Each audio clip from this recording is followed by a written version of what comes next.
Sa isang maingay na mundo ng korporasyon, si John Ramirez ang namumuno bilang CEO ng isang makapangyarihang korporasyon.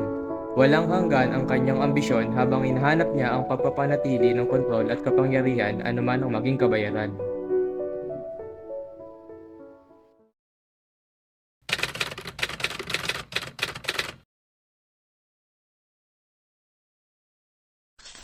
Maligayang pagdating sa mundo ng kapangyarihan at ambisyon, kung saan sinusukat ang tagumpay ng kayamanan at kontrol. Isang araw, nagpasya si John na ipakasal ang kanyang anak na si Sarah kay Jake Smith, na anak ni Ginoong Smith, at ito'y upang palakasin ang kanilang makontrol sa negosyo. Tunay nga na napakalaking karangalan ng pagiging parte ng pamilya at negosyo ninyo, Mr. Ramirez. Ang pag-asawa ng ating mga anak ay magiging malaking pabor sa pag-unlad ng ating mga negosyo. Tama ka, Mrs. Smith. Pagpasensya mo na yung maingay kong mga manok. Pero malaki talaga ang may tutulong ng ating partnership upang mapaunlad ang ating mga negosyo. Sa kabila ng mga plano ng kanyang ama, nahulog si Sarah sa pag-ibig kay Michael, isang mapagkumbaba at simpleng empleyado sa kumpanya na kung tutuusin ay parang insekto lamang kung ihahalin tulad sa kanya, na anumang sandali ay pwedeng madurog. Sa iyong simpleng pamumuhay, natagpuan ko ang pag-ibig at pag-uunawa na hinaharap ko sa aking buhay.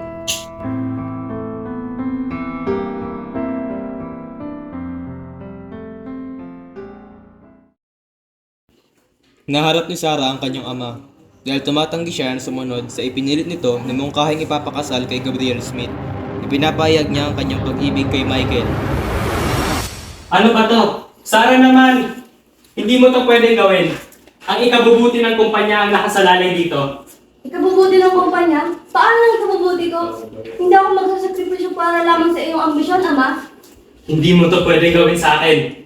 Ako ang iyong ama!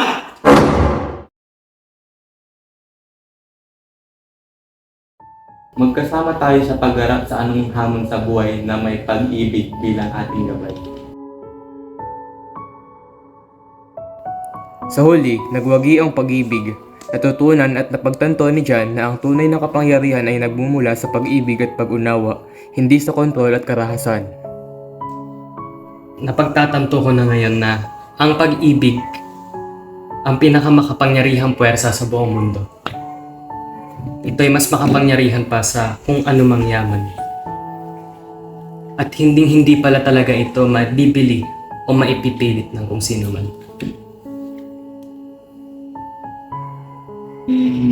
Sarah, alam kong hindi mo ako mahal. Ngunit may tunay na mabuting asawa ko para sa'yo. Mahal kita, gusto kita maging masaya. Kung kaya't ipinapaubaya kita, hangad ko ang iyong kasiyahan.